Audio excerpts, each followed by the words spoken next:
안녕하십니까. 오래간만에 뵙습니다. 저는 어제 목포에 좀 다녀왔습니다.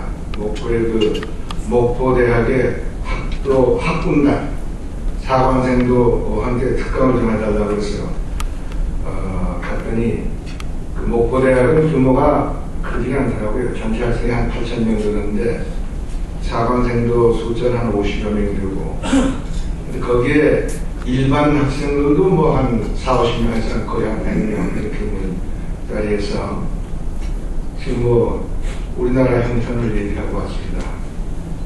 그 목포라는 데가 좀 특이한 데죠.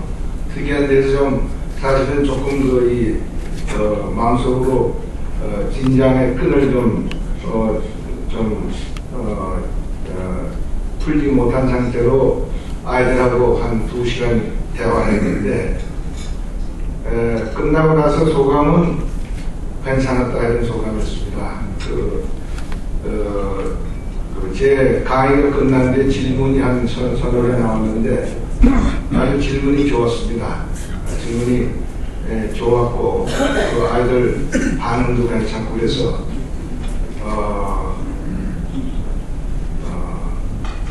목포 같은 곳은 기분이 그렇게 생각하진 않았습니다만 목포가 멀더군요. 그 KTX로 당일치기로 갔다 오니까 상당히 좀 피곤했습니다. 밤늦게 와서 들어와서 이제 이메일을 체크하려고 노트북을 열어보니까 거기에 조갑제닷컴에 광고가 났습니다. 우리 조갑제 씨가 2월 1일 날 문화예술별관에서 강의를 늘 하는 원래 강의를 하는데 그 제목이 한나라당을 깨부셔야 될 10가지 이유 이렇게 나더라고요. 그래서 그걸 보면서 오늘 여기 나와서 여러분들을 뵈야 되겠는데 그 자리에 어떻게 말씀을 드려야 되는가 하는 걸 가지고 이 마음으로 고민하는 차인데 조갑재 씨 그 강의 제목을 보고 정신이 번쩍 났습니다. 오늘 이제 이 자리에 나오라고 하는 연락을 저는 김광준 박사를 통해서 지원을 받았습니다만은 요 며칠 전에 안미혁 이사장께서 전화 주셔가지고 강연 제목을 뭘로 할래? 이제 그렇게 어제 제가 그럼 이명박 정부의 뭐가 문제인가? 뭐 이런 식으로는 어떻겠습니까? 그랬더니 아니 이사장께서 너무 부정적이니까 이명박 정부 제대로 하고 있는가 이렇게 하자. 그래서 그렇게 하시죠. 그래서 여기 제목이 나왔습니다. 사실은 이명박 정부 제대로 하고 있는가 라는 질문의 대답은 이미 나와 있습니다. 만약에 제대로 하고 있습니다 라는 대답이 모범답안이 될 정도라면 오늘 제가 여러분 앞에 이렇게 나올 필요가 없었을 겁니다. 제대로 안 되고 있죠. 제대로 안 돼 있어서 우리가 여기서 이렇게 아주 우울한 마음을 가지고 이렇게 나와 있습니다. 그래서 이제 그 우울한 마음을 가지고 우리가 지금 이 정부가 아까 안 이사장께서 말씀하신 대로 이제 출범한 뒤로서 2년 3개월이 됐고 실제로 이 정부가 남은 일할 수 있는 기간이 과연 얼마가 되겠느냐 1년이 될지 2년이 될지 모르겠습니다만은 남이 아주 좁하기 짝이 없을 그런 지금 신경들이 되고 있습니다. 그런 시점에서 여러 선생님들과 어떤 이 말씀을 나눠야 되겠는가 하는 게 좀 고민스럽습니다. 그러면서 마음으로 가장 제 마음을 아프게 하는 것은 어제 그 밤에 이 조갑제닷컴의 조갑재 씨 연재를 보면서 문득 생각나는 게 그겁니다.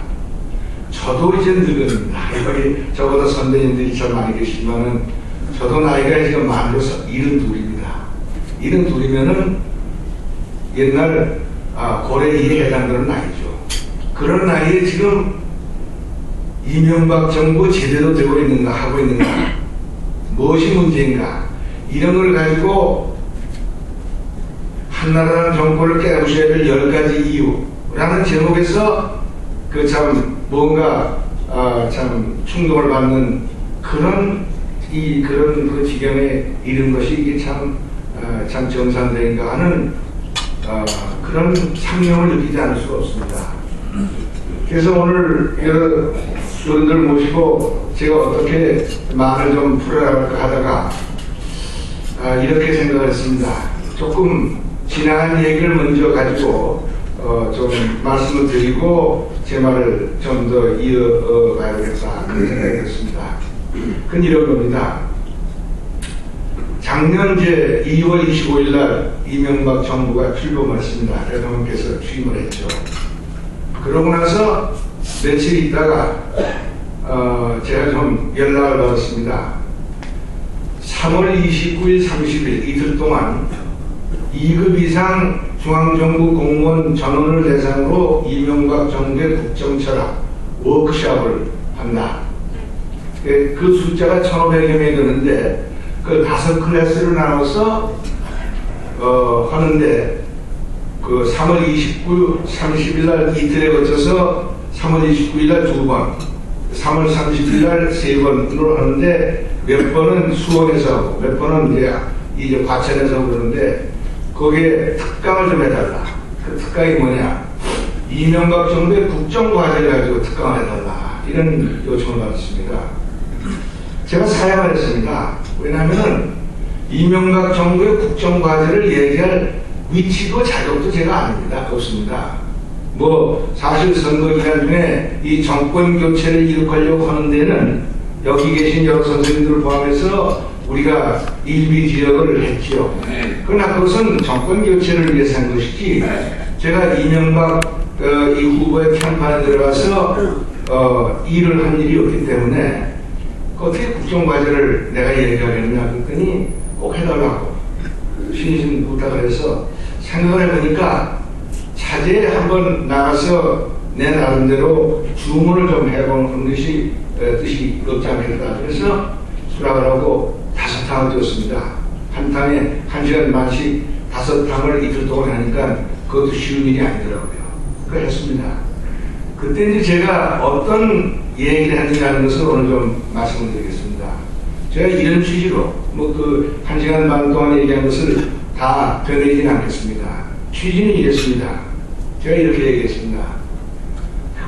우리가 이명박 정부의 국정과제를 얘기하려면 먼저 이번에 정권 교체를 가져온 이명박 정부의 출범을 가져온 작년 대통령 선거의 의미를 우리가 잘 천착을 해야 되겠다. 아직 그때는 국회의원 선거가 안 됐을 때죠. 4월 7일인가 4월 며칠 날 했으니까요. 거기나 아직 이제 그런 시점인데 그래서 제가 이랬습니다. 저는 이렇게 봅니다. 이번 대통령 선거는 선거 쟁점이 전혀 없는 선거였습니다. 뭐 각 당에서 무슨 그 공약을 내놓고 무슨 마니페스토 얘기도 나오겠지만은 어느 유권자도 어느 정당에 공약을 가지고 이번에 투표한 것 같지 않다.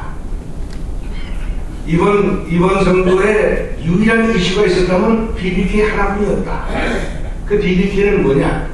이명박 후보를 제외한 여타 8명인가요? 7명인가? 그 후보가 한 통일해 가지고 이명박 후보 한 사람을 그야말로 거의 몰매를 때리는데 이용된 이슈가 BBK이고 또 여러 가지 그 BBK가 그동안 그 인구에 배제되면서 언론에 이렇게 그 논란된 과정을 보면은 이명박 후보한테 결정적으로 불리한 이슈였는데 표를 까보니까 어떤 결과가 나오냐.